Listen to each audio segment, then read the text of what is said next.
সমাজের অসহায় মানুষের পাশে দাঁড়ানো ও নানাবিধ সমস্যার সমাধান করাই আসলে সংগঠনের মূল লক্ষ্য।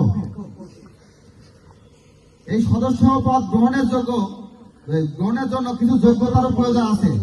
সেটা হচ্ছে সমাজ সেবায় আগ্রহী হইতে হবে, সততা ও নৈতিকতা বজায় রাখতে হবে, সংগঠনের নীতিমালা মেনে চলতে হবে, নিম্নতম 16 বছর বয়স হইতে হবে। সদস্যপদ গ্রহণের নিয়ম: ফর্ম পূরণ করতে হবে, প্রয়োজনীয় তথ্য সঠিকভাবে প্রদান করতে হবে, রেফারেন্স প্রদান আবশ্যক, কমিটি অনুমোদন সাপেক্ষে সদস্যপদ চূড়ান্ত হবে। কেউ যদি আসতেও চাই, এখানে আমাদের কমিটি থাকবে, সভাপতি, সেক্রেটারি, তারা বিবেচনা করে দেখবে যে আসলে সদস্যটা আমাদের সংগঠনে আসতে পারবে কিনা। বর্তমান আমাদের 31 জন সদস্য, বর্তমান আজকে ভ্রমণকালে আমাদের 31 জন সদস্য।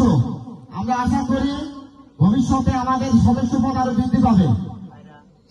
আজকের পরবর্তী সময় থেকে যে সদস্যপদ আমাদের কার্যকলাপ দেখে যদি তার ভালো লাগে, সে যদি আসতে চাই, সেটা বিবেচনা করবে আমাদের সংগঠন বিবেচনা করে যদি সেই সদস্য গ্রহণ হয় তাহলেই গ্রহণ হতে পারবে, তাছাড়া সেই সদস্য চাইলেও আমাদের সদস্যপদ গ্রহণ করতে পারবে না।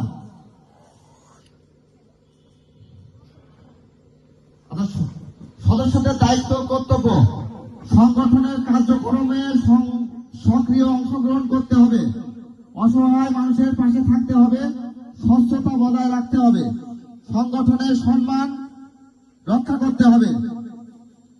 সদস্যপদ ফর্মের জন্য তার ব্যক্তি পরিচয়পত্র, পিতার নাম, মাতার নাম, জন্ম তারিখ, পরিচয়পত্র, রক্তের গ্রুপ, মোবাইল নাম্বার, বর্তমান ঠিকানা, স্থায়ী ঠিকানা, পেশা, শিক্ষাগত যোগ্যতা। কেন আপনি সমস্যা কি সংগঠনে যোগ দিতে চান, এই কারণটা এখানে দিতে হবে। আপনার বিশেষ যদি কোনো দক্ষতা থাকে বা অভিজ্ঞতা থাকে, সেই অভিজ্ঞতা বা দক্ষতা সংগঠনকে উপস্থাপনা করবেন। আবেদনকারী স্বাক্ষর: গঠনের অভ্যন্তরীণ ব্যবহারের জন্য আবেদন গ্রহণের তারিখ, সদস্যপদ পর্যালোচনাকারী, অনুমোদনকারী।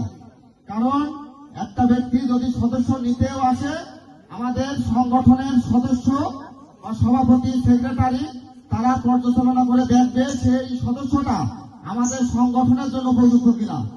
যদি আমাদের সংগঠন মনে করে যে এটা আমাদের সংগঠনের জন্য, ওই ব্যক্তি আমাদের সদস্য